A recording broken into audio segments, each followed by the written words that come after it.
Hey, Carm3D on the tube. Today I'm going to fix a problem that I had with an animation I was working on. It's actually an older animation, and I just wanted to pull it out, dust it off, and so you're looking at the render of this animation, part of it anyway, and I noticed after most of the animation was rendered, I saw in the viewfinder that the video was out of sync with what the camera was viewing. It's because I have a camera attached to the lens of the camcorder, and I rendered that as a separate animation, mapped that into the little viewfinder, and I saw that and went, ah, no. So it's not a big deal because we can use compositing to fix this. I don't have to re-render the entire sequence, which took quite a long time. Let's see how we can fix this up in short order. So here's the scene. Here's the viewfinder in question. If you look here on the name of the object selected, it says camcorder : screen, and whenever it has a colon like that, that means that this is a layer inside of another object. So let's go into Modeler and see what we can see. Okay, I have the camcorder loaded up into Modeler. Let's see, there's the viewfinder, and there's a little swing out screen. That's the one I want. So I'm going to go in here and say Save Layer as Object. This particular tool is part of Native Lightwave, but I don't know if that's in there by default. You may have to modify your menu system to get that in there. Okay, I've closed the camcorder object after saving that side screen, and I open up the side screen. Now it's its own object, and I'm going to separate the screen element into another layer as well. So I'm going to save this as its own object, save layer as object, and I'm going to save the screen as its own object too. Okay, back in Lightwave, back in Layout. By the way, I never run the hub, so this stuff does not update automatically for me. This is the same original scene. This is the same layer of the camcorder. Under Items, Replace with Object. Okay, you can see now that this has been replaced. The screen is no longer there. I'm going to go into the scene editor, and I'm going to duplicate this.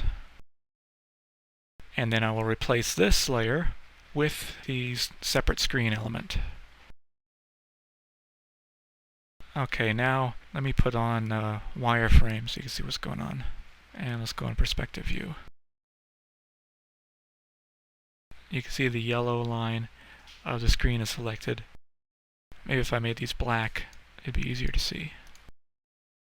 Yeah. You can see the yellow line here of the screen, and then the screen casing, and then you can see the black screen there. The screen itself is unselected. So let's see, the first thing I will do is I'm going to select all objects in the scene editor. Select all objects. Actually, I think I may need to do this in this scene editor. I'm going to go to, let's see, Render Flags. Alpha Channel, here we go. I'm going to hit this little gadget here to lay everybody out. Before it was in a hierarchical view and some things may be hidden as children. So if I hit this, everybody's visible. I'm going to click this little area right next to the element I want to change, and that brings up this panel here. And then I scroll down and select the bottom one while holding the shift key down. So now everybody is selected, and I can tell everybody to be constant black on the alpha channel. Apply. Now I also want to make sure everybody is matted. I'm going to right click right here and say transfer current selection to this one, and then check apply. Okay, now everybody's matted, everybody's black, and nobody is going to add to the alpha channel. So it's going to be a black screen with a black alpha channel. And now the only thing I want to do is I can close this And now I have selected the new screen of the actual screen part. And in render, alpha channel, use surface settings, turn this off. And now what should happen is, when I render, okay, here it is rendered. Just a screen on black, but because I'm going to composite this on top of the background where the screen is not black, I cannot simply superimpose it with the screen mode. I need to use an alpha channel, and that's why right here in alpha you can see that the screen has an alpha channel, so it'll composite on top of that nicely. Now the only other thing I'm going to do is, this is optional, I'm just doing this to save time.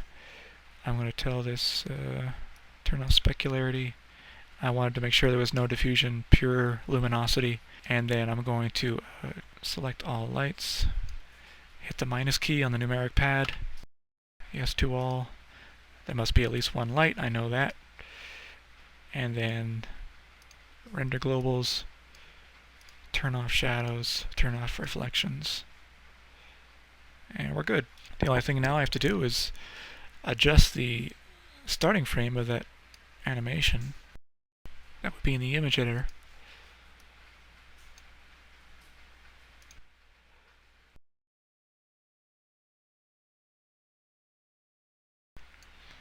So I'm going to now render the sequence out, and then we can composite on top of the original animation. Okay, here it is, composited, it rendered lickety-split, and you can see now the video is in sync. Everybody's happy, I'm happy, you're happy. I think you're happy. You should be happy. Are you happy? Alright, email me and tell me if you're happy. That's that. I tried to keep this video short, and I'll see you next time.